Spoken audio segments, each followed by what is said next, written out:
All right, here we go for the March episode of the Aesthetics Insider. This is the 2021 version, and we're going to be talking about things that we see in the market across dozens and scores of accounts that we work with across the country. It's really important if you are in the aesthetics business, you work in dermatology, plastic surgery, aesthetics in general, or any of the combined services thereof. We can give you some information we see in the field, hopefully help you make some better decisions and give you some insight to what we see as we work on every account you could possibly imagine, from California to New Jersey, all across the country. We've got customers all across this great land, and we're going to give you some tips on things that we see in the market. The first thing we're going to start out with, the number one thing, is steady quality. So right now we're finding that people who are running ads right now, on Facebook especially, and in Google as well, we're seeing better quality come from the patients. I think that's almost traditionally this time of year we start to see the quality of patients come up because they're actually starting to make decisions now, because this is the time of year as we approach spring. Almost always between early March through May, we see a tremendous flow of patients.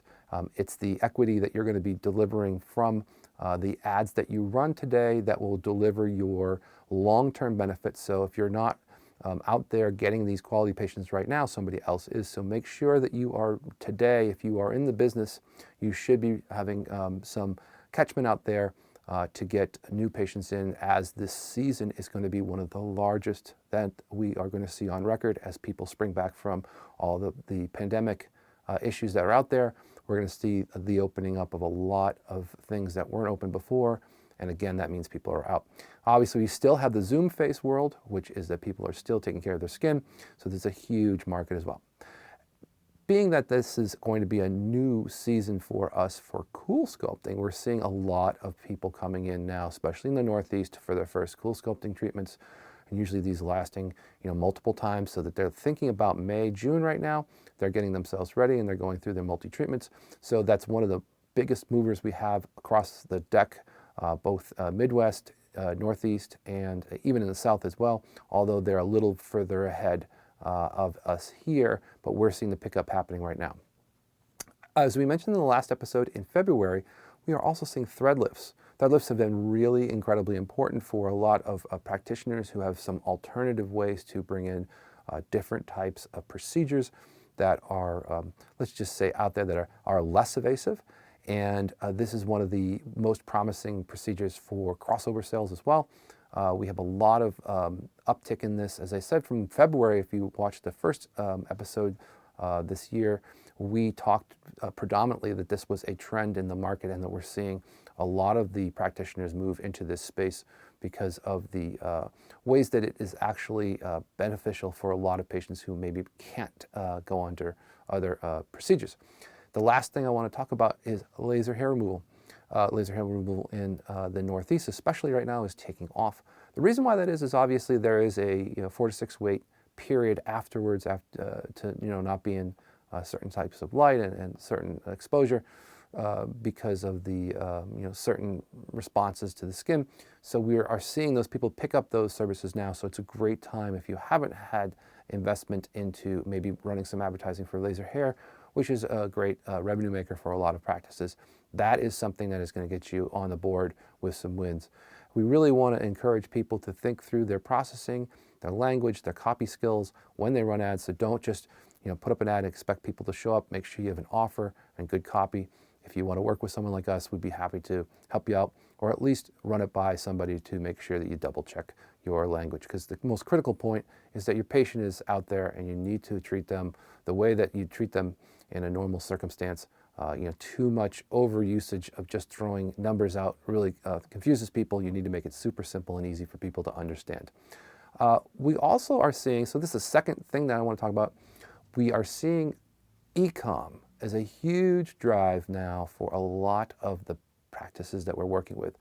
Now, there are some sort of plug-and-play methodologies like Schematica and some of the other services that are out there that would just add a link to a private sort of e-com portal for all the services. But those have been sort of okay. But we're seeing, which has been better, is that the practitioners build their own e-com portal so they can have 100% margin.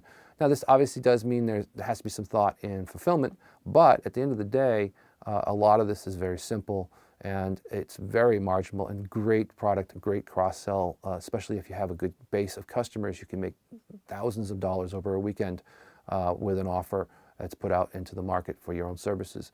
And speaking of offers, what we're finding is that e-com can be super simple. You don't even need to sell products. You can just have gift cards for sale.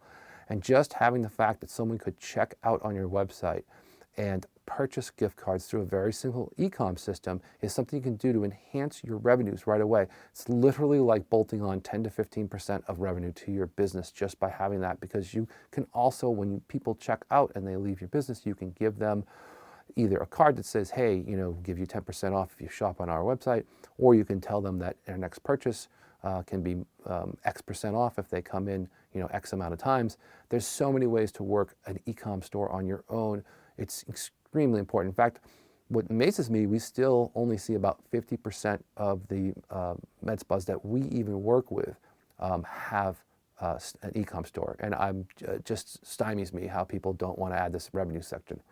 One more thing to think about. Please do not confuse a e-com store with a point of sale system.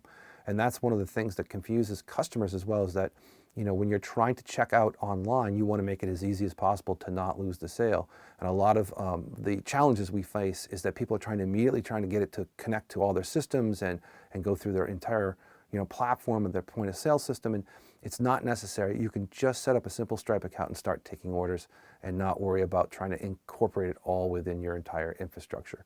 Now, the next thing I would say is most important I can see is the number 3 thing on my list today, which is reactivation. Now, reactivation for layman's terms means you just want to get your database built. So you have, let's say, a couple thousand customers on your list. You're sending them text or an email, but you're sending them an offer, and you're sending them an offer in a way that brings them back through a creative way to get them back into your physical location or back into a sale online. One of the things that we see that is going to help you with this is being consistent with your language. And I said this from the very beginning in the first section of this video, is that you have to think about being very careful with your copy. There's a lot of people just send out spammy type texts or spammy type emails that don't get attraction and don't cross over to conversions. So if you use creative strategy, you get them to, you ask them a question or you get them engaged, and then you take them back to a landing page that talks about the offer and then converts them. Don't try to convert them in the email or convert them on the text. Take them back to somewhere where they can make a decision based off of not just a line or a sentence in a email or a sentence in a text. It's very important to get the trust back built, and then you can convert them to another appointment. Of course, you want to put the offer strategy within the text, but bring them to a place where they can see something that they want. Because it's very, very easy for someone to go from a text to a landing page to an offer to a closure for an appointment. And we see it all the time. And being consistent with this is super important. So think about your reactivation strategy, the things that you're going to do to bring people back beyond running just straight ads out to new customers, but your existing customer base, to have a consistent calendar on what you're going to offer and think about it in advance. We do this with a lot of our customers to help them with the strategy and build out a calendar of what they're going to do during the month. And that reactivation strategy brings in, again, another 10-15% of their revenue just by adding it in on a normal basis. The number 4 thing, and I'd like to get into some of the product that we're seeing out in the market, we are starting to see no needle Botox. We're starting to see the alternatives to the evasive, no needle world that we see in some of the worlds that are online, that are, especially there's a lot of YouTubers out there now starting to talk about it. It's incredibly important to get ahead of this and show alternatives for people who may not necessarily want needle. They may want to use some of the other different alternatives. Instead of trying to fight against it, it might be good to have some of this built into your strategy. We're going to talk about this more coming up in another episode where we're going to feature one of these products. But I think the key is to make sure that you have some alternatives, you know what's out there. These are the things that are being talked about in the medical med spa groups that we belong to. people who are in the know understand that these things are being picked up because it's an alternative and it's new. And anything that's new gets, highlight towards it. So again, number 4 is to look out for the non-invasive or the no needle Botox that's out there. Number 5, and the last topic I want to talk about, is some of the product services from some of the shops that we're seeing out there. Especially we are seeing Evoke and Evolve from InMode out there starting to pick up steam. We're starting to see this to become a trend, that there is more people picking up these machines. We talk a lot, we have a lot of customers of Cool Sculpting, we have a lot of people who have got sculpture, we've got a lot of people who have got multiple machines. And InMode seems to be taking some more strides in marketing themselves. They seem to have a grasp on the market, and they're also starting to penetrate some more different types of practices. So we're starting to see them become more of a player. So look into that. Again, we don't have any relationships with these companies. We're just talking about what we see in the field. We're starting to see these machines show up at some of our practices. So again, these are things to think about. I hope you enjoyed this insider. This is a great thing that we try and provide for our clients internally and for people who are interested in this field. And we hope that you can come along with us on our journey. Again, it's Matt Coffey from Practice Bloom. We'll see you in the next episode.